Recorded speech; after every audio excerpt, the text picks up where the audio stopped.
As a singer-songwriter, people often ask me about my influences, or as I like to call them, my sonic lineages. And I could easily tell you that I was shaped by the jazz and hip-hop that I grew up with, by the Ethiopian heritage of my ancestors, or by the 1980s pop on my childhood radio stations. But beyond genre, there is another question. How do the sounds we hear every day influence the music that we make? I believe that everyday soundscape can be the most unexpected inspiration for songwriting. And to look at this idea a little bit more closely, I'm going to talk today about three things: nature, language, and silence, or rather, the impossibility of true silence. And through this, I hope to give you a sense of a world already alive with musical expression, with each of us serving as active participants, whether we know it or not. I'm going to start today with nature, but before we do that, let's quickly listen to this snippet of an opera singer warming up. Here it is.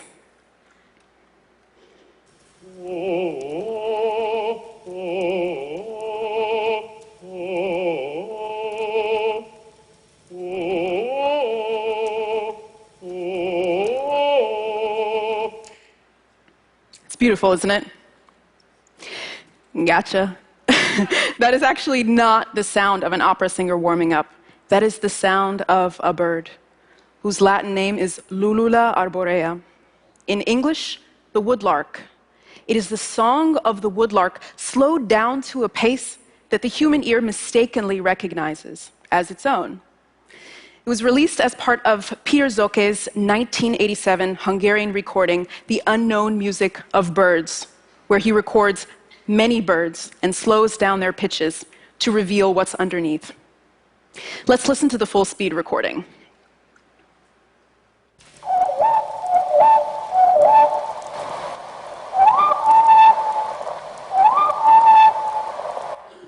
Now let's hear the two of them together so your brain can juxtapose them.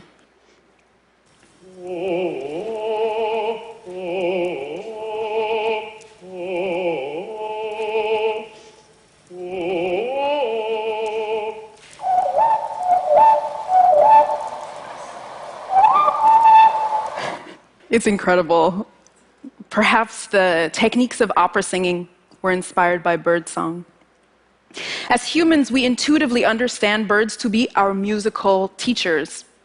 In Ethiopia, birds are considered an integral part of the origin of music itself. The story goes like this. 1,500 years ago, a young man was born in the empire of Aksum, a major trading center of the ancient world. His name was Yared. When Yared was 7 years old, his father died, and his mother sent him to go live with an uncle who was a priest of the Ethiopian Orthodox tradition, one of the oldest churches in the world. Now, this tradition has an enormous amount of scholarship and learning, and Yared had to study and study and study and study, and one day he was studying under a tree when 3 birds came to him. One by one, these birds became his teachers. They taught him music, scales, in fact. And Yared, eventually recognized as Saint Yared, used these scales to compose 5 volumes of chants and hymns for worship and celebration.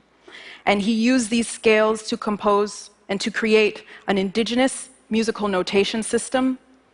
And these scales evolved into what is known as qanyit, the unique pentatonic 5-note modal system that is very much alive and thriving and still evolving in Ethiopia today.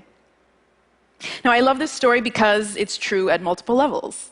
Saint Yared was a real historical figure, and the natural world can be our musical teacher.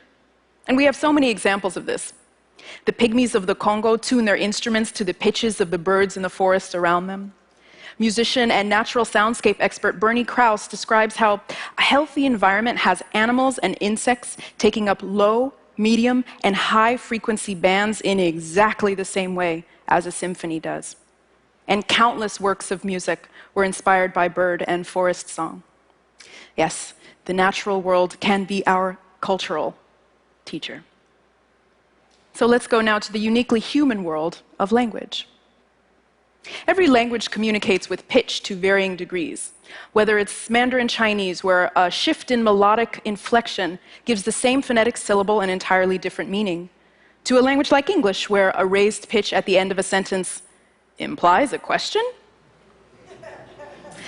As an Ethiopian-American woman, I grew up around the language of Amharic, Amarinya. It was my first language, the language of my parents, one of the main languages of Ethiopia.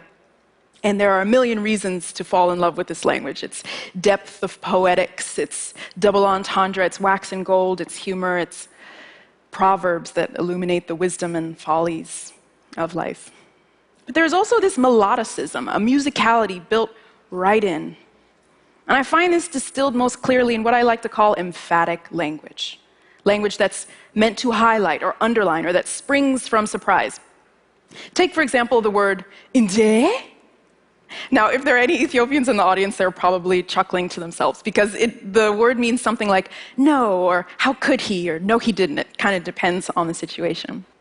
But when I was a kid, this was my very favorite word. And I think it's because it has a pitch. It has a melody. You can almost see the shape as it springs from someone's mouth. Inde, it dips and then raises again. And as a musician and composer, when I hear that word, something like this is floating through my mind. Inde, inde.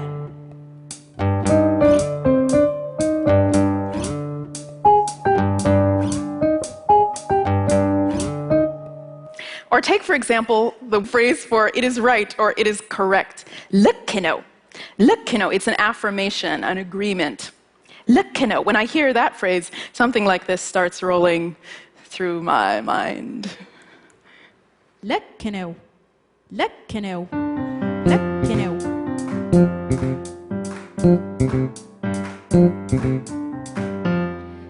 And in both of those cases, what I did was I took the melody and the phrasing of those words and phrases, and I turned them into musical parts to use in these short compositions.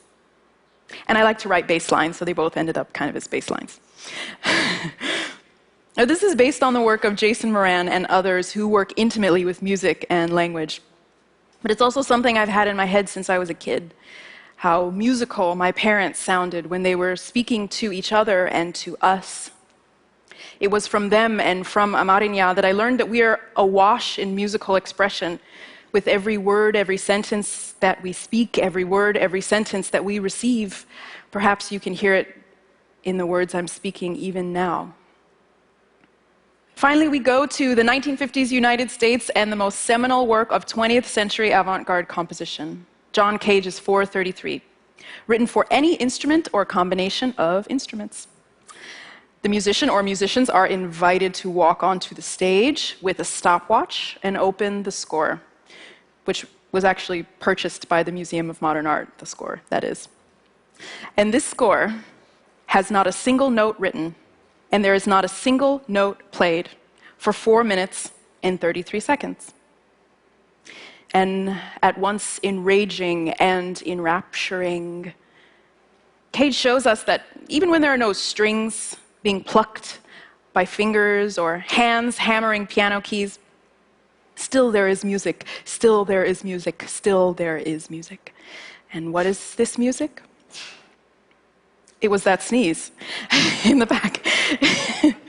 It is the everyday soundscape that arises from the audience themselves. Their coughs, their sighs, their rustles, their whispers, their sneezes, the room, the wood of the floors and the walls expanding and contracting, creaking and groaning with the heat and the cold, the pipes clanking and contributing. And controversial though it was, and even controversial though it remains, Cage's point is that there is no such thing as true silence. Even in the most silent environments, we still hear and feel the sound of our own heartbeats. The world is alive with musical expression. We are already immersed. Now, I had my own moment of, let's say, remixing John Cage a couple of months ago when I was standing in front of the stove cooking lentils. And it was late one night and it was time to stir, so I lifted the lid off the cooking pot and I placed it onto the kitchen counter next to me, and it started to roll back and forth, making this sound.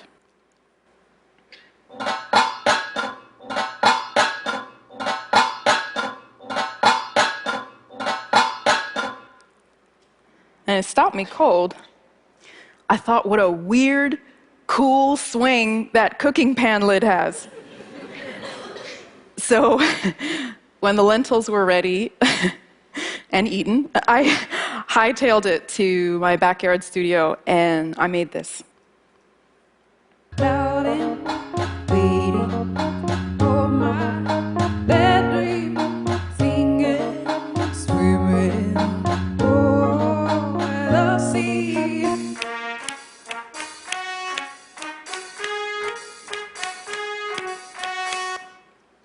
Now, John Cage wasn't instructing musicians to mine the soundscape for sonic textures to turn into music.